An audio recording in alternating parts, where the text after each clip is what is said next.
So I'm back with more constructive criticism about new popular streaming romance novels of 2021, with more exaggerating needs for validation and acceptance from random strangers on the internet. So if you like to read books about romance even when humanity is on the cusp of extinction, then this video is for you. Hi guys, welcome back to my channel. This is your host Utkarsh Chandil, and in this video we are gonna talk about new popular streaming romance novels of 2021. So without any further ado, let's begin with this video. It is so funny how much I expect crime on paper rather than romance. But because I decided to get out of my comfort zone, I have read some popular streaming romance novels in the last quarter of the year. And boy, I have got some new favorites and non-favorites that I wanted to share with you guys. So the first romance novel I read was A Kiss Questioned by Helen Huang. The audacity of this book to be on the list of popular romance novel and still let me down. The thing with me is that I don't like smut. I mean, this is too much sex written on paper to be appropriate. I'm not that impressed by the literature either.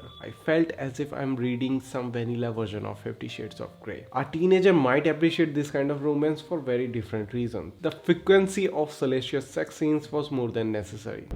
So picture a woman, an econometrician suffering from Asperger's syndrome, hires a male escort named Michael to provide boyfriend experience and teach her all the things that you can expect in a heterosexual relationship. And amid the lesson, she realizes she has feelings for her temporary boyfriend slash male escort, which is not something out of the ordinary. People get attached to escorts all the time. It's okay, alright? Anyways, she decides to end her contract with Michael before she falls head over heels for him. From here, their love story commences. So from the plot, you can tell that this story is full of sex. And yes, it is. I got so frustrated and uncomfortable that I was contemplating not reading all the way. The thing with me is that I don't expect this much sex on paper. Neither I enjoy it. I was just not the target audience. So if you are a fan of streamy erotic literature, totally go for it. This was my second romance novel by Helen Huang, and I think I like The Bride Test way more than this one. The Bride Test was much better and more complicated woman love story. The good thing about Helen Huang novels is that she's making people aware of all the difficulties faced by people with Asperger's syndromes in everyday social interactions. So my favorite quote from this book is, "If you can't stand being with a woman who's more successful than you, then leave her alone. She's better off without you. If you really love her, then know the value of that love and make it a promise. That is the only thing she needs from you." So my second read was People We Meet on Vacation by Emily Henry, and I love this book so much. This is one of my favorite romance novel of 2021. Sometimes the sweetest love stories are ones that start with a friendship, but now everyone is so afraid of getting friend zoned. I think I can never get enough of this trope where two best friends turn into lovers. This is one of my favorite plot for romance novel. If I could summarize this whole book with a song, then it would be That Way by Tate McRae. I love this book so much that I wish it would turn into a movie. Both male and female characters are woven so strong, you would feel like that you might have met them in real life. The whole book gives out a summer spring book vibe.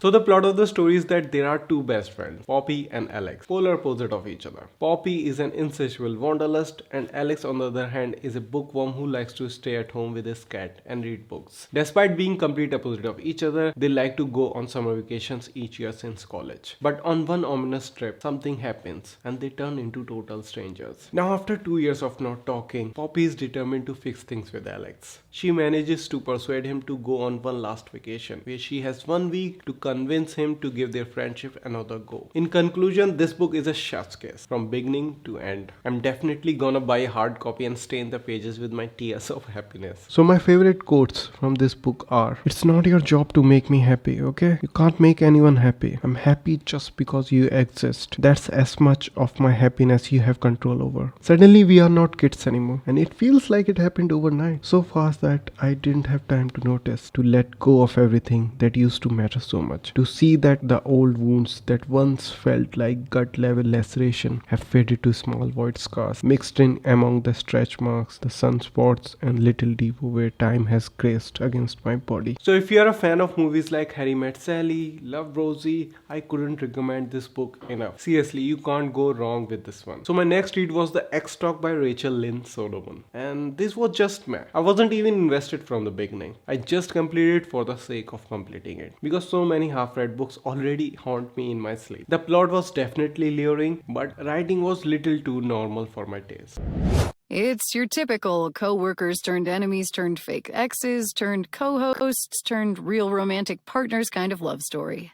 So my next read was Red, White and Royal Blue by Casey McQuiston. This was definitely an aberration from a heterosexual couple romance I've been reading all month. This was my first LGBTQ romance novel. Being a heterosexual guy living in a country where homosexuality is accepted little too recently, I thought I wouldn't be able to resonate with it. But boy, I genuinely loved it. The author has built a utopian world where she tried to tackle every social injustice, hence leading to a creation of a Disney world. Funny enough, even in a far progressed utopian world, where the president of the USA is a woman, the royal family at London still struggles to accept a homosexual prince.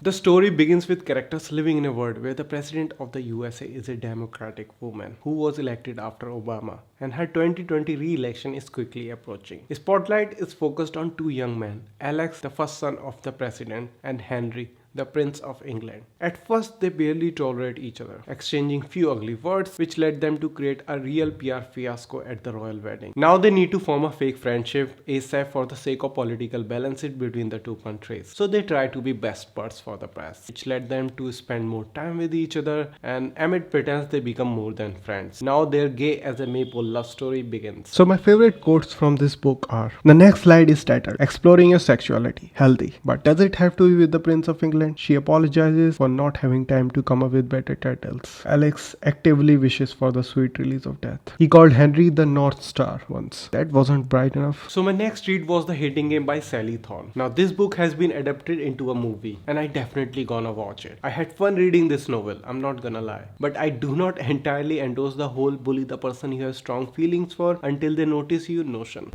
It is an office romance between Lucy and Josh, who works in the same office. Josh, not a typical nice guy, still believes in using third graders tactics of wooing a woman, pretending to hate Lucy vehemently and bullying her until he becomes the sole resident of her mind. Lucy retaliates with the same intensity, which leads Josh and Lucy to play different kinds of games like the staring game, the mirror game, the HR game, and of course the hating game. My favorite quotes from this book is: I have a theory. Hating someone feels disturbingly similar to being in love with them. I have had a lot of time to compare love and hate, and these are my observations. Love and hate are visceral. Your stomach twists at the thought of that person. The heart in your chest beats heavy and bright, nearly visible through your flesh and clothes. Your appetite and sleep are shredded. Every interaction spikes your blood with adrenaline, and you are on the brink of fight or flight. Your body is barely under your control. You are consumed and it scares you. So my next read was Accidentally Engaged by Farah Heron. I wanted to like this book. I really did, but it didn't work for me. Despite the fact that it is about an Indian couple romance. I was definitely more invested in the beginning, but in the end I felt the writing wasn't intriguing enough and all over the place. The author did a great job in depicting Indian food and culture, and how the interference of Indian parents in their children's lives is unbearable to the point that they don't understand boundaries. It's like sometimes they are a source of love that comes from trust, and sometimes they are a source of love that comes from fear. The story is revolving around a character named Reena, a damsel in the distress who needs a man to rescue her from herself, or so her parents think. So like all traditional Indian parents, her parents facilitates a man, a potential candidate for her husband to be, which she rejects, and become friends over their mutual love for traditional Indian food. And now their love story unfolds itself in a very unusual way. So my next read was Beautiful World, Where Are You by Sally Rooney. Some books are more about conversation between characters rather than the story. I have never hated lead characters as much as I did in this novel, especially Felix and Alice. Despite my hate for the lead characters and depressing vibe of the novel, I was not able to put the book down. I know we agree that civilization is presently in its decadent declining phase, and that lurid ugliness is the predominant visual feature of modern life. And it was purely because of the good writing. I couldn't recommend this book enough. I think Sally made characters too authentic to be in a fictional world. I will definitely suggest reading this book because however depressing this book may be, it still fills you with hope. The story wasn't that much linear, and I barely cared for it anyway. Here I am, writing another email about sex and friendship. What else is there to live for? Love always. Alice. I loved reading those philosophical emails shared between Eileen and Alice. I also want a friend like that, to whom I can send long emails discussing about all the things I'm concerned about society, whilst having debates about like beauty and the purpose of existence and all the life stuff. These are some other popular romance novels that you can also check it out, which I couldn't because I'm saving them to read in the next year. That was it for this video, guys. See you in the next one.